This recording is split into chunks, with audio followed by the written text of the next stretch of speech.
difference between losing weight and wasting your time is having a plan. If I didn't have a plan, I would have never lost 115 pounds, especially when shit hit the fan. Most people just try to jump right into, I'll just exercise more and eat less. This is typically a recipe for disaster. Most people do see some level of success right away just because maybe they cut out processed foods and soda. But if you don't actually come up with a solid plan, you're eventually going to stall out or just crash and burn. So before you even set foot in the gym, here are 10 steps to start your weight loss journey. Here's a bonus tip: hit that subscribe button if you want weekly videos about how to lose weight and keep it off. Here's exactly how you set your weight loss journey up for success. Figure out your why. Before you track a single calorie, step on a scale, or even think about going to the gym, this should be something that keeps you honest, motivated, and disciplined. Dig a little deeper than just, I want to feel better or I want to look better. Write it down, put it on your refrigerator, put it on your bedside stand, something that you're going to see every day,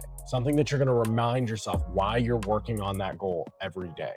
If you're trying to lose weight, you need to collect data. Collect as much of it as you can. Get your starting weight, take some measurements, take some before pictures. Hell, if you can get it, get a blood test. Get every bit of information you can before you start your weight loss journey. Not all progress will be visible. Either save it in your phone somewhere that you're not gonna think too much about it, or print it out and put it in a drawer somewhere. In 6 months, if you actually stick to your plan and stay consistent, you will be astonished by the results. If you actually want to get the body of your dreams, you need to set a goal with realistic timelines. Once you pick your goal weight and you know how much weight you need to lose, divide that by 2. This is the minimum amount of time that it is going to take to lose that much weight. Additionally, for every 6 weeks you calculate, add 1 to 2 weeks. Especially for people who have more weight to lose, you need to typically take some diet breaks and account for birthdays, holidays, vacations. You need to lose 10 pounds, plan on it taking about 5 weeks. If you want to lose 20 pounds, you should plan on that taking about 11 to 12 weeks, and so on. And I cannot stress enough that this is the minimum timeline. So be prepared for it to take long. Losing 2 pounds per week is usually considered a pretty aggressive weight loss plan.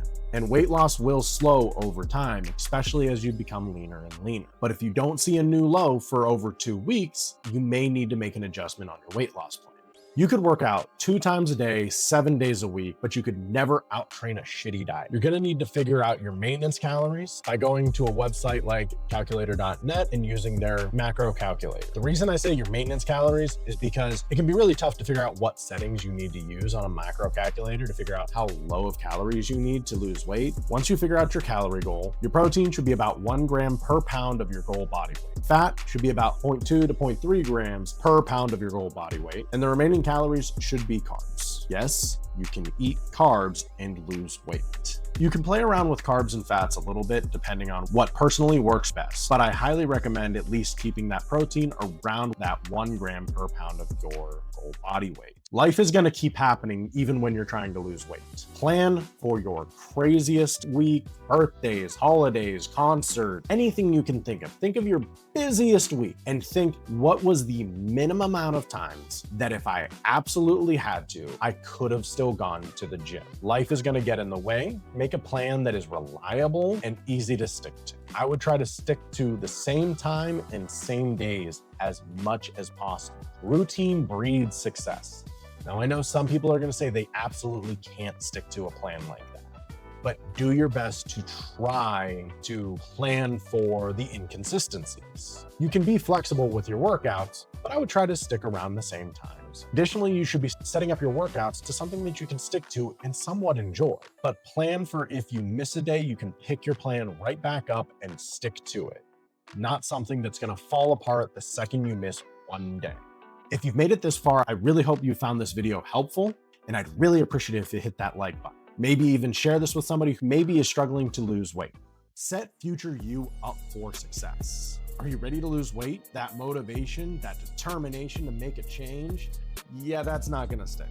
It's gonna become part of your daily routine. One of the best ways to do this is to get into the habit of meal prep. Even if you know you're gonna have the time to make meals meals every night, sometimes you're going to lose the motivation to cook every single night or every day, every morning, every meal. Set yourself up so that you have something ready for the days that you just don't feel like cooking. Stick it in the freezer or stick it in the fridge and try to batch prep things every week. I always like to have breakfast burritos and at least 1 to 2 quick and easy meals ready in the freezer so I can just heat them up and go on my busiest days. This way, you don't have an excuse to go off plan. Don't feel like cooking, grab something and go. Set up an accountability network. You don't need to tell the whole world you're on a weight loss plan, but someone should be aware, someone who can help keep you accountable. Make sure it's somebody you're close to that you likely have a solid relationship with, a spouse, a friend, a parent, or even a colleague that you're close with at work, maybe even a coach. Someone that knows you well enough to know to ask, how was your workout? Any new low weigh-ins? Are you hitting your steps? Someone who's gonna celebrate your wins with you. I sound like a broken record to my clients when I talk about this one.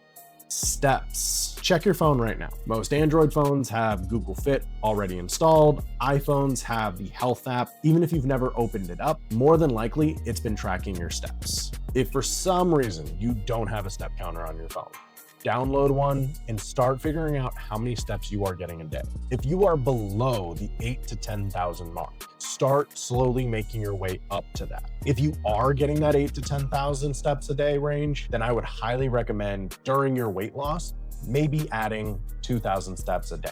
Your horrible sleep habits are holding your weight loss back.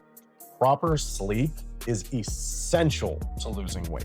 Put the phone away, turn off the TV, maybe read a book or listen to a book for that last hour. Try to unwind and get away from the screens for that last hour before bed. I would aim for 8 hours. And I know I'm gonna have people in the comment section saying, oh, but I can never get 8 hours. Trust me, I understand. I'm a parent. I'm recording this at midnight because I have 3 kids and I need to record this at night to get peace and quiet. Trust me, you can still get at least that 6 to 8 hours of semi-quality sleep. Last step, I want you to do something for me for a second. I want you to close your eyes and imagine what your life is gonna be like at that goal weight. What does that person look like? What do they act like? What is their routine? What do they do every single day? How do they prioritize their health? And I want you to start trying to take actions like you are already that person. Once you've done all of that, just start. Even with a plan, weight loss is still one of the hardest things you could ever do. But once you have a plan, you can be ready for the worst and actually stay consistent. And remember, consistency and perfection are not the same thing. Thanks for watching. I'll see you next time.